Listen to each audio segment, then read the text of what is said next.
Welcome to Starbucks. तब तक हमने देखा था ली चाओशेंग को सब पता चल जाता है।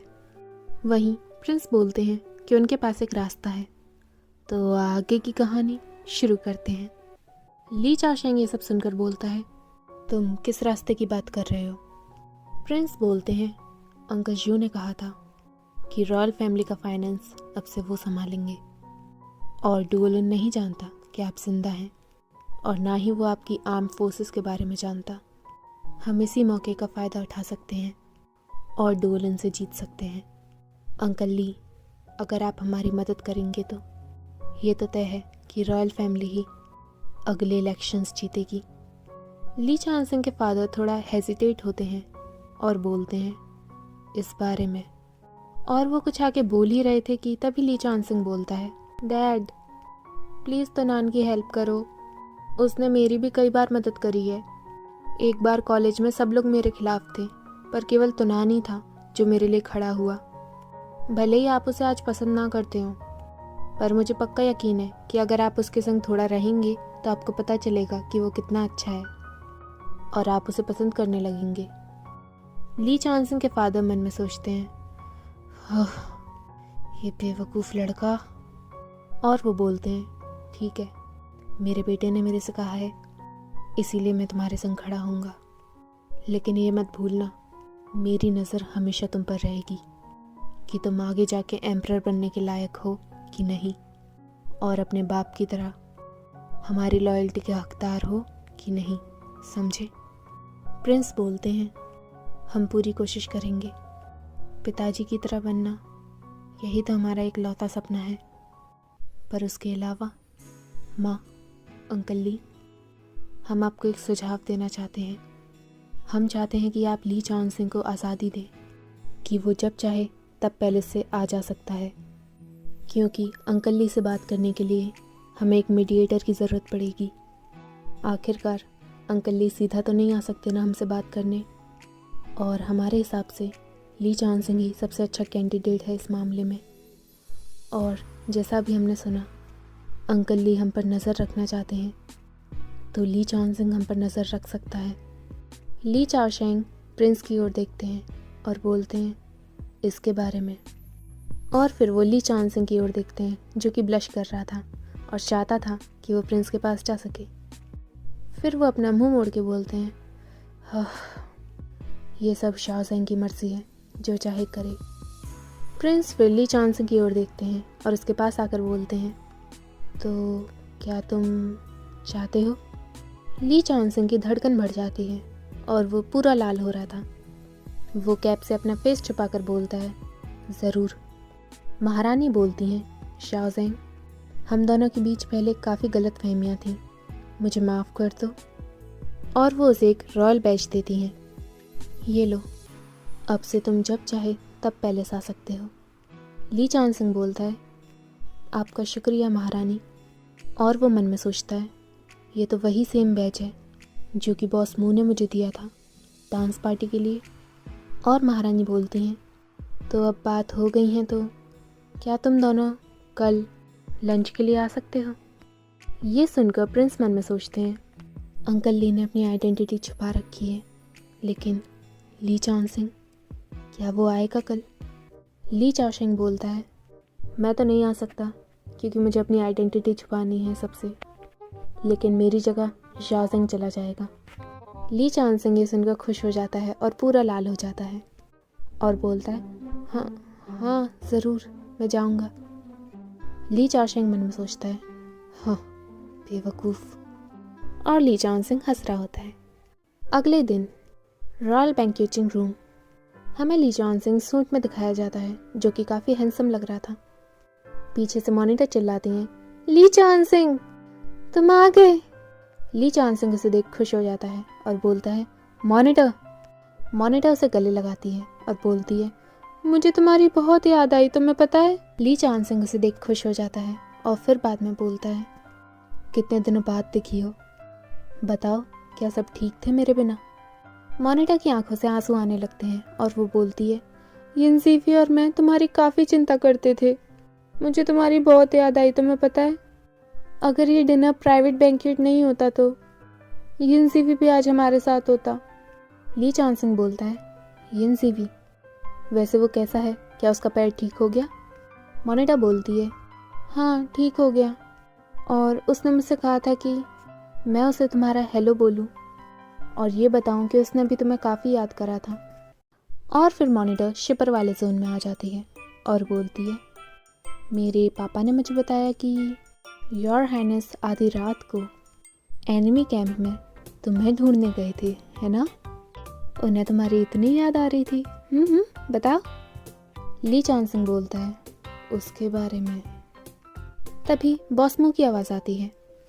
वो प्रिंस से बोल रहे होते हैं, योर हाइनेस, इस बार आपने काफ़ी अच्छा काम किया।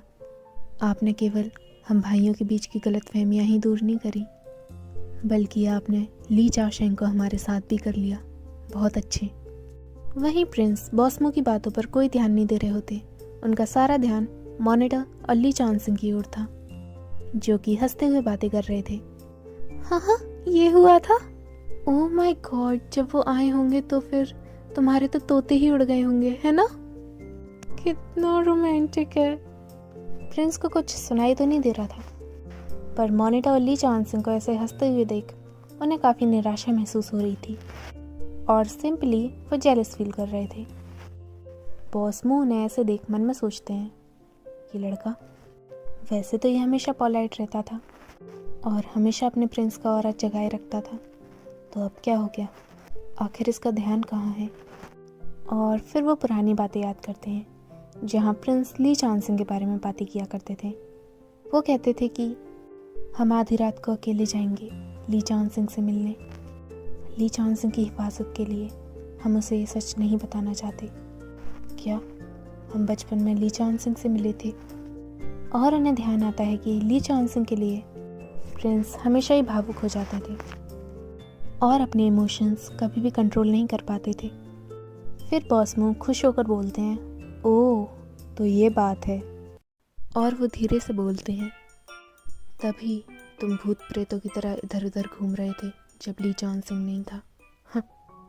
तभी प्रिंस बोलते हैं, हमें माफ़ कर दीजिए, इस बार जो भी कुछ हुआ उसका सारा क्रेडिट आपको ही जाता है अंकल शू।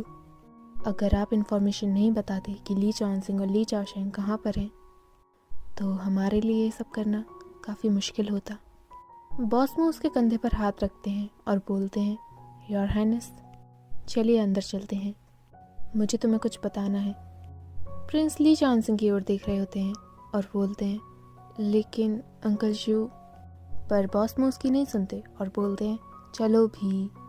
प्रिंस ली चांसिंग की ओर ही देख रहे थे और बॉसमू से ले जाते हुए सोच रहे थे, तो युआन, मुझे नहीं पता था कि तुम्हारा बेटा तुम्हारी तरह ही आशिक निकलेगा। हाँ, अब तुम ही बताओ, मैं क्या करूं? क्या तुम चाहते हो कि मैं इसे गद्दी दिलाने में मदद करूं, या फिर इस सरफिरे आशिक को इसका प्यार दिलाने में? बताओ। पर जहाँ तक बात मेरी है, मैं इस बच्चे की दोनों चीज़ें दिलाने में मदद कर सकता हूँ।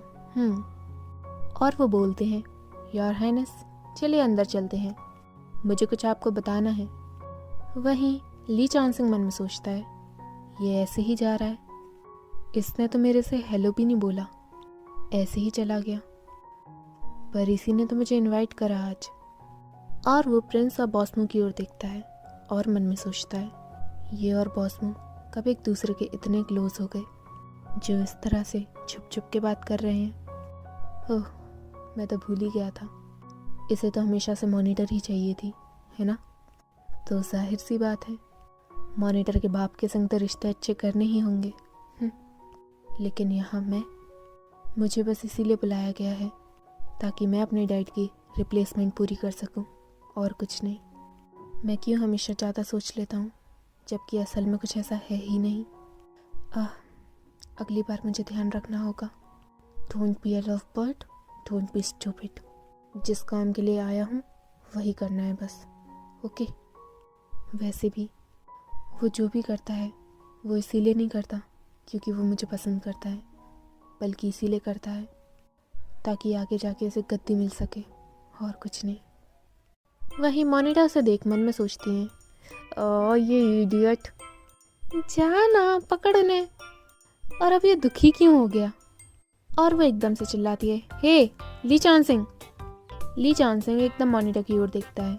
फिर मॉनिटर हंसते हुए बोलती हैं, क्या तुम जानना चाहते हो कि जिस इंसान को तुम पसंद करते हो वो तुम्हारे बारे में क्या सोचता है? मेरे पास एक रास्ता है तुम्हारी मदद करने को।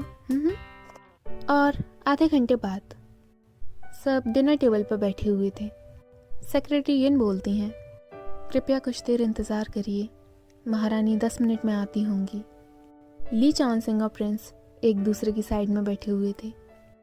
वो दोनों एक दूसरे के बारे में ही सोच रहे थे, पर इत्तेफाक की बात यह है कि दोनों को ही नहीं पता कि वो दोनों एक दूसरे के बारे में सोच रहे हैं। वो दोनों ही काफ़ी हेजिटेट फील कर रहे थे। ली चांसिंग ब्लश करते हुए मन में सोचता है कि मॉनिटर जूस से क्या कहती हैं। वो बोलती हैं, अगर तुम्हें कोई पसंद करता है तो वो तुम्हारे साथ फिज़िकल कांटेक्ट ज़्यादा रखना चाहेगा, लेकिन इत्तेफाक की बात यह है कि उसे पसंद तो होगा कि तुम उसे छुओ, पर साथ ही साथ वो थोड़ा प्रतिरोधी भी शो करेगा कि उसे ये सब पसंद नहीं है। ये एक साइकोलॉजिकल टिप है, तुम ट्राई कर सकते हो। वहीं प्रिंस मन में सोचते हैं कि बॉस मू ने उनसे क्या कहा था। बॉस मू ने कहा था, योर रॉयल हाइनेस, आपको किसी पे क्रश है ना? क्या आपने तय कर लिया कि आप उसे अपनी फीलिंग्स बताना चाहते हैं? अगर मैं अपने एक्सपीरियंस से कहूँ तो आपको पहले प्यार से उसका हाथ छूना चाहिए। अगर वो आपको पसंद करता होगा तो वो शर्माने लगेगा और शर्माते हुए अपना हाथ हटाएगा। फिर आप अपनी फीलिंग्स कन्फेस कर सकते हैं, लेकिन अगर आपके छूने से उसे कोई फ़र्क नहीं पड़ा तो इसका मतलब ये है कि वो आपको बस एक दोस्त की तरह लेता है और कुछ नहीं। वहीं ली चांसिंग और प्रिंस दोनों ही मन में सोच रहे होते हैं, एक बार मौका देना चाहिए, हो सकता है वो भी मुझे पसंद करता हो सकता है वो भी हमें पसंद करता हो। और वो दोनों अपना हाथ बढ़ाते हैं। दोनों ही एक दूसरे का हाथ छूना चाहते थे, पर बीच में ही उनके हाथ टकरा जाते हैं और ली चांसिंग प्रिंस का हाथ पकड़ देता है। दोनों मन में सोचते हैं, मैंने इसे छू लिया, हमने इसे छू लिया। और दोनों एक दूसरे की आंखों की ओर देखने लगते हैं। उन्हें ऐसा देख मॉनिटर मन में सोचती है, दैट्स ग्रेट। कोई भी बता सकता है कि ये दोनों एक दूसरे को कितना पसंद करते हैं। मेरी शिप फाइनली सेल होगी। वहीं बॉस मू मन में सोचते हैं, ऐसा कैसे हो सकता है? मुझे तक दिख रहा है कि ये दोनों एक दूसरे की ओर देख रहे हैं, तो फिर इनके मन में क्या चल रहा है? तो इन दोनों को एक दूसरे की फीलिंग्स क्यों नहीं दिखती? दोनों ने एक दूसरे का हाथ काफ़ी देर तक पकड़ा हुआ था, क्योंकि दोनों के मन में यही चल रहा था कि शर्माते हुए हाथ कौन हटाएगा। प्रिंस मन में सोचते हैं, ली चांसिंग कोई हरकत क्यों नहीं कर रहा? ली चांसिंग मन में सोचता है, तुनान ने अपना हाथ नहीं हटाया, क्यों? कहीं ऐसा तो नहीं कि? तभी प्रिंस अपना हाथ हटा लेते हैं और ब्लश करते हुए बोलते हैं, तुम क्या कर रहे हो? और वो मन में सोचते हैं, जब हमने उसके हाथ को छुआ तो वो ज़रा भी नहीं शर्माया। इसका मतलब ये है कि वो बस हमें एक दोस्त की तरह देखता है। ली चांसिंग बोलता है, वो कुछ नहीं, मैं बस फ्रूट्स ले रहा था, एक्सीडेंट से तुम्हारा हाथ पकड़ लिया। और वो मन में सोचता है, वो मेरे संग फिज़िकल कांटेक्ट बिल्कुल नहीं रखना चाहता, मेरी ही गलती है, मैं ज़्यादा सोच रहा हूँ। वहीं ये सब देख बॉस मू मन में सोचते हैं, उम्र के साथ साथ बुद्धि आती रहती है और मेरी दृष्टि अब भी एक्यूरेट है। जाहिर सी बात है कि इन दोनों में कुछ तो चल रहा है। वहीं मॉनिटर गुस्से में सोचते हैं, इम्पॉसिबल, ये क्या हो रहा है? अभी तो दोनों एक दूसरे की आंखों में देखे जा रहे थे, अब क्या हुआ? अब एकदम से नजरें हटा ली जैसे कुछ हुआ ही नहीं। ओह! तभी महारानी आती हैं और बोलती हैं, इतना इंतज़ार कराने के लिए माफ़ी चाहती हूँ, मेरे घर में आप सबका स्वागत है। और हमारा चैप्टर एंड होता है। आगे जानने के लिए देखते रहिए स्टोरी बॉक्स।